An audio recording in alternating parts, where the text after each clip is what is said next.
कैसे हैं आप लोग। मैं समीर शुक्ला विनर्स एकेडमी प्रयागराज में आपका स्वागत करता हूं और आज का टॉपिक बहुत इंटरेस्टिंग होने वाला है। 2 नंबर की बात है क्योंकि एक एक चीजें एक एक नंबर से ही हमारे रिजल्ट बनते हैं और बिगड़ते हैं और मैं नहीं चाहता कि आपका रिजल्ट बिगड़े। आपका रिजल्ट सबसे अच्छा है, इसलिए मेरी पूरी कोशिश है कि मैं उन टॉपिक्स को लेके चल रहा हूं जो आपको एक शब्द लिखने या एक सेंटेंस लिखने में आपको 2 नंबर देते हैं। तो आज का वीडियो पूरा देखोगे तो हो सकता है कि आपका वो 2 नंबर भी सिक्योर हो जाए। लास्ट पार्ट जो हम लोग का था वो एंटोनिम्स था, आप लोगों ने पढ़ा, आपको समझ में आया होगा। तो इस क्लास को भी आपको वही करना है, इस क्लास को भी आपको शेयर करना है, सब्सक्राइब करना है और लाइक करना है, जिससे उन बच्चों तक ये चीजें पहुंच सके जिनको जरूरत है। आज का हमारा टॉपिक है होमोफोन्स। होमोफोन्स होता है एग्जैक्टली होता क्या है, तो समान ध्वनि वाले शब्द को होमोफोन्स कहते हैं। समान ध्वनि वाले यानी जिनको बोलने में उच्चारण एक जैसा हो, प्रोनाउंसिएशन सेम हो, लेकिन मीनिंग कैसी हो, डिफरेंट हो। तो प्रोनाउंसिएशन सेम होगा, मीनिंग डिफरेंट होगी, तो वही शब्द आपका क्या कहलाएगा, वो जो पार्ट होगा वो क्या कहलाएगा, वो आपका होमोफोन्स कहलाएगा। तो इस वीडियो को पूरा लास्ट तक देखना तो बहुत मजा आएगा और इस क्लास को ज्यादा से ज्यादा शेयर करना, लाइक करना और सब्सक्राइब जरूर करें, जिससे हमें भी क्या हो, थोड़ा सा हम भी प्रोत्साहित हो, इनकरेज हो, ना डिस्करेज ना करना भाई, इनकरेज करो। ठीक है, अब यहाँ पर बात ये है कि होमोफोन्स यानी आपके 2 सेंटेंस होंगे, एक सेंटेंस 1 नंबर का होगा, दूसरा सेंटेंस 1 नंबर का होगा और आपके 2 नंबर सिक्योर हो जाएंगे। जबकि पहले क्या होता था, आधा आधा नंबर मिलता था और आधा आधा नंबर मिलने के बाद वो 1 नंबर बनता था। यानी 2 आपके सामने ऑप्शन जरूर होंगे, यानी 2 सेंटेंस होंगे, उसी में आपको अपना एक सेंटेंस बनाकर उसकी एग्जैक्ट सही मीनिंग लिखना है और उसकी एक अब सेंटेंस भी बनाएंगे। तो होमोफोन्स क्या होता है, समान ध्वनि वाले। इसको जो इंग्लिश में हम लोग इसकी जो डिफिनेशन देते हैं कि the word which are similar, वो शब्द जो मिलते जुलते हैं इन वर्ड्स, यानी वो शब्द या ऐसे शब्द जो मिलते जुलते हैं उन शब्दों में, बट डिफरेंट इन मीनिंग, लेकिन अंतर क्या होता है, उनके भावार्थ यानी उनका जो अर्थ होता है, जो मीनिंग होती है वो डिफरेंट होते हैं। एंड स्पेलिंग, और स्पेलिंग में भी डिफरेंट आपको दिखाई देगा, तो उसी को हम क्या कहते हैं, होमोफोन्स। तो आप क्लियर हो गया होगा कि ऐसे शब्द जो देखने में एक ही तरह होते हैं लेकिन उनके अर्थ में, उनकी मीनिंग में, उनकी हिंदी में अंतर होता है, वो शब्द क्या कहलाते हैं, होमोफोन्स कहलाते हैं। मैं आपके सामने जैसे मैंने 2 शब्द लिखा कि बर्थ, BERTH, ये भी बर्थ पढ़ा जाएगा और BIRTH ये भी बर्थ पढ़ा जाएगा। दोनों के मीनिंग में डिफरेंट है। BERTH इसको भी हम बर्थ पढ़ रहे हैं बिना किसी और प्रोनाउंशिएट के या किसी तरह से और मुंह बना के या किसी और तरह से प्रोनाउंशिएट करके, नॉर्मली बर्थ इसको भी पढ़ेंगे और BIRTH बर्थ इसको भी पढ़ेंगे। अब इसी तरह से आपके सामने 2 वर्ड ऐसे लिखे जाएंगे, यानी A और B। A और B यहाँ पर नंबर दिया जाएगा। आपको बर्थ के सामने उसकी हिंदी लिखनी है, तो बर्थ, इस बर्थ का क्या मतलब होता है, रेल या जहाज यानी ट्रेन या एरोप्लेन में सोने का स्थान, यानी जो स्लीपिंग एरिया होता है, जो ट्रेन में हो या किसी एरोप्लेन में हो या पानी वाली जहाज में हो, तो जो स्लीपिंग एरिया होता है उसी को हम क्या कहते हैं, बर्थ कहते हैं, BERTH के नाम से कहते हैं। जबकि BIRTH तो जन्म की बात होती है, जैसे हम बोलते हैं कि where is your birth place, तुम्हारा जन्म स्थान कहाँ है, तो इस बर्थ की बात जन्म से रिलेटेड होगी, इस बर्थ की बात रेल या जहाज में सोने के स्थान से रिलेटेड होगी। तो आपको इसी तरह के बहुत सारे सेंटेंस, ज्यादा नहीं फिर भी 70-80 सेंटेंस हैं जो आपको देखना है, पढ़ना है, समझना है। उसकी आप अपने से एक हिंदी भी बनाइए, मैं लिखाऊंगा, लेकिन आपका सबसे बड़ा दायित्व बनता है कि आप भी अपने ओन शब्दों में, अपने खुद के शब्दों में एक मीनिंग बनाओ जो आपके लिए बहुत ईजी हो। क्योंकि हो सकता है कि बुक में दिया गया सेंटेंस आपको ना समझ में आए, या मैं जो सेंटेंस बताऊं हो सकता है कि वो भी आपके पल्ले ना पड़े। तो जब आप हिंदी जान जाते हैं तो उस हिंदी से एक सेंटेंस हिंदी का बनाओ और उसके बाद उसका ट्रांसलेट कर दो, जो इजी से इजी हो आपके लिए, जो आसान से आसान भाषा में आप लिख सकते हैं वो आप लिखेंगे, तो आपका 2 नंबर कोई रोक नहीं सकता। किसी के अंदर इतनी हिम्मत नहीं, किसी के अंदर इतनी औकात नहीं कि वो आपके 2 नंबर को रोक ले। तो आज से ये जो शुरू होता है वो 2 नंबर का। क्लास को शेयर जरूर करना, सब्सक्राइब करना और लाइक करना। अब यहाँ पर ये वर्ड आपको समझ में आ गया, होमोफोन्स 2 नंबर का आता है। क्या होता है होमोफोन्स, यानी 2 बोलने वाले शब्द एक ही तरह के होते हैं, यानी दो शब्द बोलने में एक ही तरह होते हैं, लेकिन उनकी हिंदी जो होती है वो डिफरेंट होती है, उनकी मीनिंग जो होती है वो डिफरेंट होती है। तो ऐसे ही हमको आज कुछ सेंटेंस देखने हैं, समझना है, पढ़ना है, और थोड़ा थोड़ा पढ़ेंगे, पार्ट्स में पढ़ेंगे तो बहुत अच्छे से समझ में आएगा। तो चलते हैं अपने पार्ट्स की ओर कि क्या होता है इसमें। तो चलिए इसके पहले सेंटेंस को देखते हैं। यानी जो पहला वर्ड है, आप इसका प्रोनाउंसिएशन सही सही करेंगे, अच्छा करेंगे तो आपको बहुत अच्छे से ये समझ में और मजा आएगा। तो पहला वर्ड है एक्सेप्ट। पहला वर्ड है एक्सेप्ट। देखिए, वर्ड को आप जब तक प्रोनाउंसिएट सही नहीं करेंगे तब तक वो क्लियर नहीं होगा। और यहाँ पर क्योंकि दोनों शब्द पढ़ने में एक जैसे ही होंगे तो वह इसीलिए आपको प्रॉब्लम होगी। तो आपको ये प्रॉब्लम ना हो, इस वजह से आप इसका सही सही प्रोनाउंसिएशन यानी उच्चारण करें तो बहुत अच्छा रहेगा। अब देखिए, पहला वर्ड है एक्सेप्ट, ACCEPT, और एक्सेप्ट का मतलब होता है स्वीकार करना। और एक्सेप्ट, एक्सेप्ट ये और एक्सेप्ट EXCEPT, एक्सेप्ट और एक्सेप्ट एक आ से शुरू हो रहा है और एक ए से शुरू हो रहा है। तो एक्सेप्ट यानी स्वीकार करना, और एक्सेप्ट मीन्स होता है सिवाय। अब इसका एक सेंटेंस जैसे बनाया जाए कि I have accepted your proposal. अब ये देखिए, एक सेंटेंस आपका बनकर तैयार हो, ये आपका एक सेंटेंस बनकर तैयार हो गया कि आई हैव एक्सेप्टेड। देखिए, एक्सेप्टेड वर्ड भी हमने यूज कर लिया, हमारा सेंटेंस भी तैयार हो गया। अब अगर आपको अच्छा नंबर पाना है तो एक काम कर दो कि इसको ब्लैक पेन से लिख देना, बाकी तो ब्लू से लिखो, इसको ब्लैक से लिख दो, तो वो एकदम पॉइंट आउट करके हाईलाइट करके वो बाहर आएगा। इस वजह से आपको वो तुरंत जो एग्जामिनर होगा उसका सीधा सा जो उसकी नजर होगी वो आपकी इसी एक्सेप्टेड शब्द पे ही जाएगी, और वो तुरंत जान जाएगा कि हाँ आपने सही किया है। ठीक है, उसके बाद है एक्सेप्ट जो है, इसका भी देखते हैं कि ही, जैसे अगर लिखा जाए कि every student have passed, every student have passed यानी सभी स्टूडेंट पास हुए, सिवाय, सिवाय का मतलब होता है के अलावा या इसके बजाय, या आम के सिवाय अमरूद, है ना, इंग्लिश के बजाय या इंग्लिश के सिवाय फिजिक्स, या फिजिक्स के सिवाय इंग्लिश। तो एवरी स्टूडेंट हैव पास्ड, सब पास हुए, तो सिवाय किसके, किसके अलावा या किसके सिवाय पास कौन और कौन नहीं हुआ, तो एक्सेप्ट राम लिख दो, यानी राम के सिवाय हर लड़का क्या हुआ, पास हो गया। इस तरह से आपको समझना है, इस तरह से आपको करना है। अगला वर्ड है एसेस, अगला वर्ड है एसेस, और एसेस से ही एसेसिबल बना हुआ है। बोलते ना कि the number is not accessible, यानी वो जो नंबर है वो पहुंच से बाहर है या वो पहुंच में नहीं है। अब इस सेंटेंस का अगर आप बनाते हैं, एक सेंटेंस कुछ भी आप लिखते हैं तो वो बहुत अच्छा सेंटेंस बनेगा। तो जैसे अगर लिखा जाए, ठीक है, कि ही हैज एन एक्सेस, यानी उसकी पहुंच कहां तक है, तो NDM, कहां तक है भैया उसकी पहुंच, तो DM तक है, सॉरी, तो एक्सेस टू द DM, यानी उसकी पहुंच कहां तक है, DM तक है। जबकि एक्सेस, वो एक्सेस है, ये एक्सेस है, और एक्सेस का क्या मतलब होता है, अति या अधिकता। ठीक है, तो अगर किसी भी चीज की अति या अधिकता की जाए तो वो बेकार ही है। तो एक्सेस ऑफ एनीथिंग,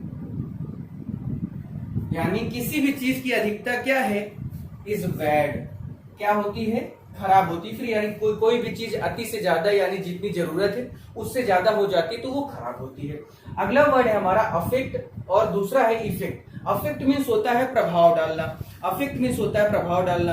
तो जैसे अगर लिखा गया कि द हैवी रेन्स, यानी बहुत तगड़ी बारिश जो थी, heavy rains will affect the, अब किसको अफेक्ट करेगा, द क्रॉप्स, यानी क्रॉप्स मीन्स क्या होता है, फसल। और जबकि इफेक्ट का मतलब होता है प्रभाव डालना, तो इसका मतलब होता है प्रभाव, यानी ये आपका एक वर्ब था, ये आपका क्या है, एक नाउन है। ठीक है, ये आपका एक वर्ब है अफेक्ट, और इफेक्ट क्या है, एक नाउन है। तो ठीक है, इसका जैसे लिखा जाए कि नो एडवाइस प्रोड्यूसेस, कि नो एडवाइस प्रोड्यूसेस, यानी किसी भी तरह की एडवाइस, ठीक है, any effect on him, any effect on him, यानी कोई भी एडवाइस उसके ऊपर कोई भी प्रभाव नहीं डाल पाई। अगला है एसिड और exceed. Acid ACCED DE acid means होता है स्वीकार करना और एक्सीड मीन्स होता है अधिक होना। तो एसिड का क्या करते हैं, जैसे ही एसीडेड टू माई रिक्वेस्ट, ठीक है, ही एसीडेड टू माई रिक्वेस्ट, उसने मेरी रिक्वेस्ट क्या की, स्वीकार की। जबकि एक्सीड मीन्स क्या होता है, अधिक होना। तो जैसे your essay should not exceed 25, तो देखिए जैसे योर एसे यानी तुम्हारा निबंध, तुम्हारा निबंध कैसा होना चाहिए, तो आपका जो निबंध है शुड नॉट एक्सीड 250 वर्ड्स, यानी जो तुम्हारा जो निबंध तुम लिखने जा रहे हो वो कितने 250 शब्द से ज्यादा का या उससे अधिक का नहीं होना चाहिए। अगला वर्ड है अल्यूजन। अल्यूजन का मतलब होता है अप्रत्यक्ष उल्लेख या संकेत, यानी इनडायरेक्टली क्या है यहाँ पर किसी को संकेत करना या उल्लेख करना अप्रत्यक्ष रूप में, ठीक है। तो there are many allusion in the place of the Shakespeare, ठीक है। यहां पर लिख दिया जाए कि there are many allusion, there are many allusion in the plays of, plays means होता है नाटक, तो किसके नाटक में, तो शेक्सपियर के नाटक में बहुत सारे ऐसे क्या हैं एल्यूजन देखने को मिलते हैं जो प्रत्यक्ष या अप्रत्यक्ष रूप से। जबकि इल्यूजन माने माया, भ्रम या इंद्रजाल, यानी जब कोई हमें क्या करता है, जैसे कोई जादू दिखा रहा है, कोई माया दिखा रहा है या कोई जादू की बात यहां पर हम करें तो वो होता है इल्यूजन। जैसे many people think that life is illusion, तो हम इसको अगर आधे में लिख दें कि लाइफ इज एन इल्यूजन, यानी जिंदगी क्या है, एक भ्रम है, एक माया जाल है, एक इंद्रजाल है। तो ऐसे वर्ड जब आपके सामने आएंगे तो आपको इसी तरह से लिखना है, आपका 2 नंबर क्लियर हो जाएगा। देखिए कुछ ना कुछ तो आपको करना ही पड़ेगा, अगर आपको नंबर सही लेने हैं then you have to do something, you have to do extra, आपको कुछ ना कुछ अलग करना होगा। और मैं ये नहीं कहता कि आप इन्हीं सेंटेंस को लिखें, मैं ये नहीं कहता कि आप इन्हीं सेंटेंस को लिखें, आप चाहें तो आप अपने खुद के बनाए हुए सेंटेंस को भी लिख सकते हैं, जरूरी नहीं कि इन्हीं सेंटेंस को लिखो। हाँ, हिंदी आपको क्लियर होनी चाहिए, अगर आप हिंदी सही लिखते हैं उसकी एक बढ़िया सी हिंदी ट्रांसलेट करो, उसके बाद उसको इंग्लिश में ट्रांसलेट करके लिख दो, आपका काम हो जाएगा, ठीक है। आगे बढ़ते हैं हम कुछ और वर्ड्स के साथ, तो कुछ अगला हमारा जो वर्ड होगा उसको भी देखते हैं कि वो सारे वर्ड्स कौन कौन से हैं। और बहुत अच्छा है क्लास को शेयर करना, जिससे वो सब बच्चों तक पहुंच जाए जिनको इसकी क्या है भैया जरूरत है। तो दूसरा देखते हैं, दूसरा है यहाँ पर अल्टर, दूसरा है ALTAR, अल्टर, ठीक है। यहां पर दूसरा है, एक है अल्टर और एक है अल्टेयर, ठीक है। एक है अल्टर और एक है अल्टर, दोनों वर्ड, दोनों को देखिए पढ़ने में कैसा लग रहा है, दोनों पढ़ने में एक जैसे ही है, बस क्या है कि एक नाउन है एक वर्ब है, ठीक है। इसका मतलब होता है वेदी, वेदी ये क्या है, एक नाउन है और ये क्या है, एक वर्ब है। अल्टर मीन्स होता है वेदी और दूसरा अल्टर का मतलब होता है बदलना, अल्टरनेट करना ना, उसी का वर्ड है ये बदलना। अब देखिए इन दोनों का एक सेंटेंस अगर बढ़िया सा सेंटेंस बनाया जाए तो बहुत अच्छा सेंटेंस बन सकता है कि जैसे many patriot sacrificed his life at the alter of Motherland. यहां पर ऐसे कह सकते हैं कि मेनी पीपल, मैं यहां पर वर्ड को चेंज कर रहा हूं कि मेनी पीपल हैज सैक्रिफाइस्ड, बहुत सारे लोगों ने बलिदान किया, क्या बलिदान किया, अपनी लाइफ को बलिदान किया। किस लिए बलिदान किया भैया, तो at the alter of Motherland, यानी अपनी मातृभूमि के लिए उन्होंने, बहुत सारे लोगों ने क्या किया, अपनी जिंदगी को क्या कर दिया, पूरी तरह से बलि चढ़ा दी, यानी वेदी पे चढ़ा दिया, ठीक है। अब अगला नेक्स्ट है कि you should alter of your way of speaking, यानी तुम्हें अपने बोलने के तरीकों को क्या करना चाहिए, बदलना चाहिए। तो इस तरह से जब आप वर्ड लिखेंगे ना तो बहुत अच्छा रहेगा। तो ये आपका ये हो गया। नंबर 7 देखते हैं। नंबर 7 में तो इस तरह से देखिए, सबसे पहली बात कि आपको करना इसी तरह से है, इसके अलावा कुछ नहीं करना। तो नेक्स्ट है हमारा एसेंट, SCENT और ACCENT, ठीक है, ये दो वर्ड आपके सामने आएंगे। तो एक है ASCENT और एक है ASS, एक है ASSENT। अब देखिए, एक एसेंट का मतलब एक एसेंट है और एक एसेंट है, एसेंट और एसेंट। तो एसेंट क्या है, जिसका मतलब होता है चढ़ाई करना। इसका मतलब क्या होता है भैया, चढ़ाई करना। और इसका मतलब क्या होता है, स्वीकृति देना। इसका मतलब स्वीकृति और इसका मतलब चढ़ाई। तो जैसे आपने देखा होगा, आपने पढ़ा होगा कि द एसेंट ऑफ हिमालय, ठीक है, the ascent to the Himalaya, यानी हिमालय की जो चढ़ाई है, हिमालय, ठीक है, हिमालय की जो चढ़ाई है वो कैसी है, is difficult task, is difficult task. यानी जो एसेंट ऑफ क्या है, हिमालय है, यानी हिमालय पर्वत की जो चढ़ाई है वो क्या है, बहुत डिफिकल्ट टास्क है। ठीक है, और एक एसेंट है ASSENT, जिसका मतलब होता है स्वीकृति। तो he has given his assent, ठीक है, he has given his assent, उसने अपनी क्या कर दी, स्वीकृति दे दी। टू द प्रपोजल, किसको दे दी, यानी जो उसके सामने प्रस्ताव था उसने उसको क्या कर दिया, उसकी स्वीकृति दे दी। ठीक है, नंबर 8 देखते हैं। तो नंबर 8 यहां पर है, नंबर 8 है ऑल टुगेदर, नंबर 8 है ऑल टुगेदर, और एक है ऑल टुगेदर, एक है ऑल और एक है ऑल। ठीक है, तो एक है ऑल टुगेदर, एक है ऑल टुगेदर। देखिए, दोनों के पढ़ने का जो वर्ड है वो भी क्या है, थोड़ा बहुत डिफरेंट में है। All together, all together, all together, all together. ठीक है, याद रखना, क्लियर हो रहा है। तो पहले वाले का क्या है, एक साथ, एक साथ, और इसका मतलब क्या है, पूरी तरह से। इसका मतलब क्या है, पूरी तरह से। तो ऑल टुगेदर और all together, all together, all together. तो जैसे इसका अगर लिखा जाए कि दे अटेंडेड द मीटिंग, ठीक है, कि दे अटेंडेड द मीटिंग, उन लोगों ने मीटिंग अटेंड की।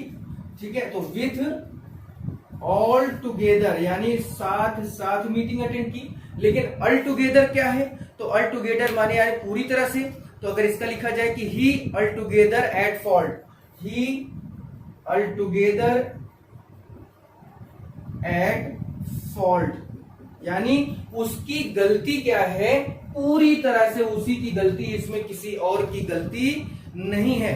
ठीक है, नेक्स्ट है आर्टिस्ट, नेक्स्ट है आर्टिस्ट, और दूसरा वर्ड भी है, वो भी क्या है, आर्टिसाइड, आर्टिसाइड, आर्टिसाइड, यानी आर्टिसाइड का तो यहां पर इसको भी हम लोग आर्टिस्ट ही पढ़ते हैं। तो दोनों को क्या पढ़ते हैं, आर्टिस्ट, और दूसरे का मतलब भी आर्टिस्ट। अब देखिए, सिर्फ इसमें ई नहीं लगा और इसमें ई लगा है, इसमें ई नहीं लगा है और इसमें ई लगा है।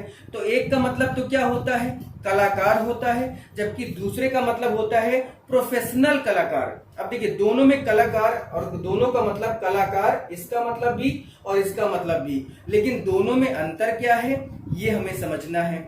ठीक है, एक है ललित कलाओं में। अब ललित कला क्या है, जैसे पोइट्री, लिटरेचर, ये सब लिखने वाले जो है ये आर्टिस्ट, ये वाले कहलाते हैं। ठीक है, यानी पोइट्री, लिटरेचर लिखने वाले ये वाले आर्टिस्ट कहलाते हैं।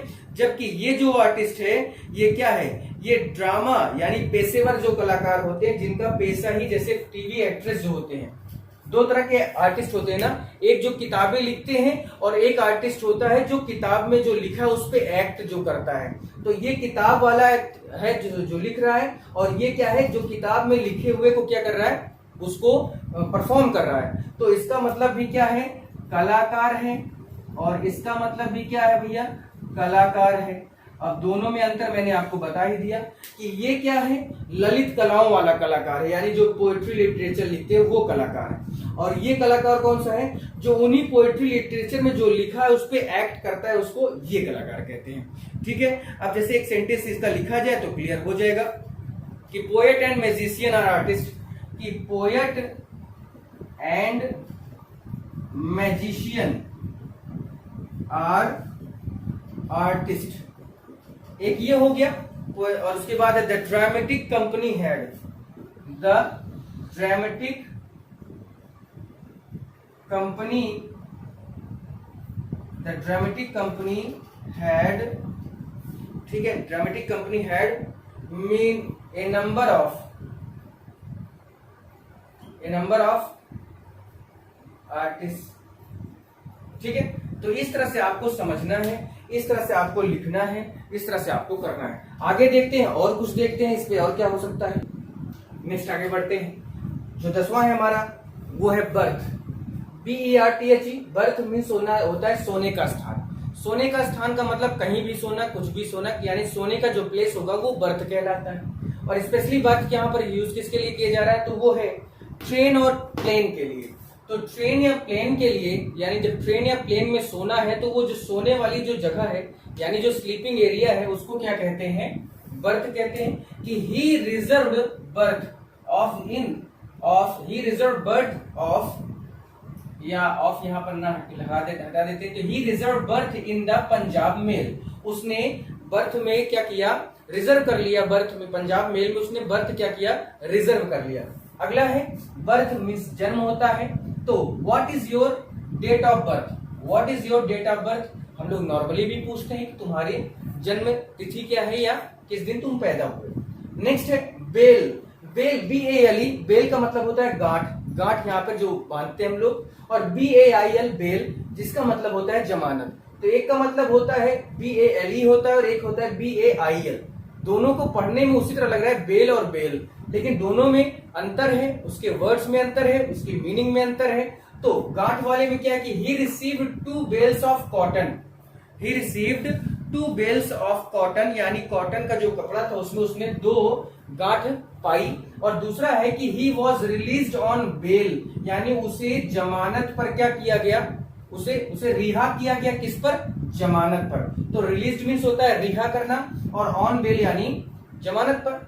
नेक्स्ट है कैनवास, और एक दूसरा भी है कैनवास, सिर्फ एक एस यहां लगा है, सॉरी यहां नहीं लगा और यहां डबल एस है, यानी यहां सिंगल एस है और यहां डबल एस है, दोनों में अंतर हो गया। तो कैनवास क्या है, किरमिज, किरमिज क्या होता है, एक प्रकार का मोटा कपड़ा होता है, एक प्रकार का मोटा कपड़ा होता है जिससे जूते बनाए जाते हैं। तो these shoes are made of canvas, these shoes are made of canvas. तो कैनवास जो है, कैनवास की बॉल भी आती है, आपने देखा होगा, तो वो यही है जिससे क्या होता है, उसके कपड़े से ही तो बना होता है, तमाम तरह के कपड़े से। तो कैनवास, और एक होता है कैनवसिंग, कैनवसिंग करना यानी वोट मांगना, कन्वेंसिंग जिसको कहते हैं ना हम लोग, वो कैनवास होता है, कैनवासिंग बोलते हैं, लेकिन कन्वेंसिंग हम लोग चिल्लाते हैं। तो कैनवासिंग, तो he is canvassing for BJP, SP के लिए तो एसपी, बीजेपी के लिए तो बीजेपी, बीएसपी है, कोई भी है, कांग्रेस है, किसी भी कैंडिडेट के लिए जब क्या करते हैं, वोट मांगते हैं, तो उसको कैनवासिंग कहते हैं। अगला है कैरियर, और दूसरे का मतलब भी कैरियर। एक की हिंदी है CARRIER, जिसका मतलब होता है माल ढोने वाला, गुड्स को एक स्थान से दूसरे स्थान ढोने वाले को कैरियर कहते हैं। गुड्स कैरियर, आपने देखा होगा, आप ट्रांसपोर्ट एरिया में अगर आप रहते हैं जहां वो ट्रकों में अक्सर लिखा होता है। और कैरियर CARRER, जीवन वृत्त यानी अपनी लाइफ के बारे में। तो माल ढोने वाला, we use a carrier in our bicycle to carry, यानी मैं या हम सामान को या माल को ढोने के लिए क्या यूज करते हैं, बाइसिकल का यूज करते हैं। जबकि ये वाला कैरियर, ये कैसा है कि वी शुड स्टडी डीपली, हमें गहराई से पढ़ना चाहिए, फॉर आवर गुड कैरियर, अपनी जिंदगी को अच्छा कैरियर देने के लिए, यानी एक अच्छी जिंदगी पाने के लिए हमें अच्छा पढ़ाई करनी चाहिए।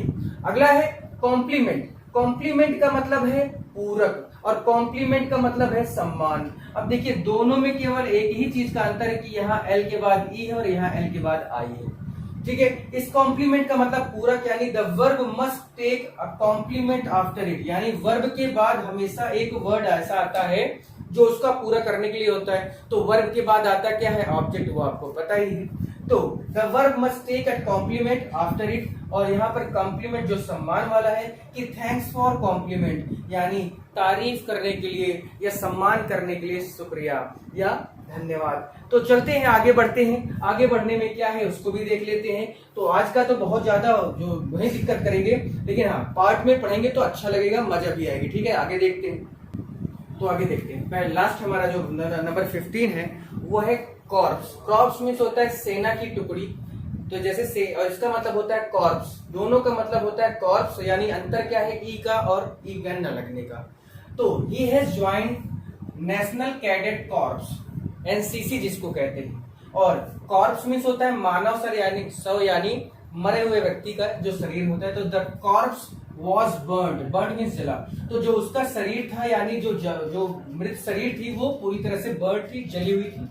अगला है काउंसिल, काउंसिल मीन्स होता है परिषद या सभा। तो he is member of council, यानी वो परिषद या सभा का क्या है, एक मेंबर है। अगला है काउंसिल, काउंसिल आई है यहाँ पर ई है, और दोनों में सी और एस का अंतर है। तो काउंसिल और काउंसिल, काउंसिल क्या है, सलाह या वकील। तो he gave me good council, उसने मुझे अच्छी सलाह दी। या मिस्टर गुप्ता या mister Shukla is famous council. तो एडवोकेट को दूसरे शब्दों में हम काउंसिल भी कहते हैं, ठीक है। नेक्स्ट है चेक और चेक, CHECK यानी रोकना या ठीक से देखना, जबकि CHEQUE चेक, यहाँ पर बैंक का चेक। तो जैसे I have to check your box, मुझे तुम्हारे बॉक्स को ठीक से देखना है। या चेक पोस्ट भी लगाते हैं पुलिस वाले, है ना, दो ऐसे बीच रोड पे डालकर, और उसको भी कहते हैं। और चेक क्या है, बैंक का चेक, जैसे give me a cheque of 10,000 rupees, यानी मुझे 10,000 का चेक दे दो। नेक्स्ट है कोर्स, COARSE, और ये दूसरा है कोर्स, COURSE। कोर्स मीन्स होता है घटिया या मोटा। तो he put on dress of course cloth, यानी उसने जो ड्रेस पहना था बड़े मोटे कपड़े का पहना था, घटिया था उसका। जबकि कोर्स क्या है, पाठ्यक्रम को। Tell me your course of class 12, यानी अपने क्लास 12 का मुझे पाठ्यक्रम बताओ, कोर्स बताओ। लास्ट है कोलिजन, कोलिजन मीन्स होता है टक्कर। तो he died on the spot in the collision, उस माने टक्कर लगने पर वो जगह पर मर गया। तो कोलिजन मीन्स टक्कर। और कोल्यूजन, कोलिजन और कोल्यूजन, यू आ रहा ना, तो कोल्यूजन मीन्स होता है साठगांठ। जैसे top smugglers are collusion with, यानी जो टॉप स्मगलर्स होते हैं ना, वो कहीं ना कहीं क्या होते हैं, एक दूसरे से साठगांठ किए होते हैं। तो यहाँ पर विद करप्ट ऑफिसर्स, यानी जो टॉप क्लास के स्मगलर होते हैं वो साठगांठ करके बैठते हैं, किससे, बड़े बड़े अधिकारियों से। तो आज के लिए इतना ही। आई होप कि आपको समझ में आया होगा। पार्ट 2 कल ही आएगा, तो पार्ट 2 के लिए देखना, और वीडियो आप लास्ट तक देखें, और आपने देखा बड़ा अच्छा लगा तो कमेंट करना और लाइक शेयर सब्सक्राइब करना। चलिए, थैंक यू।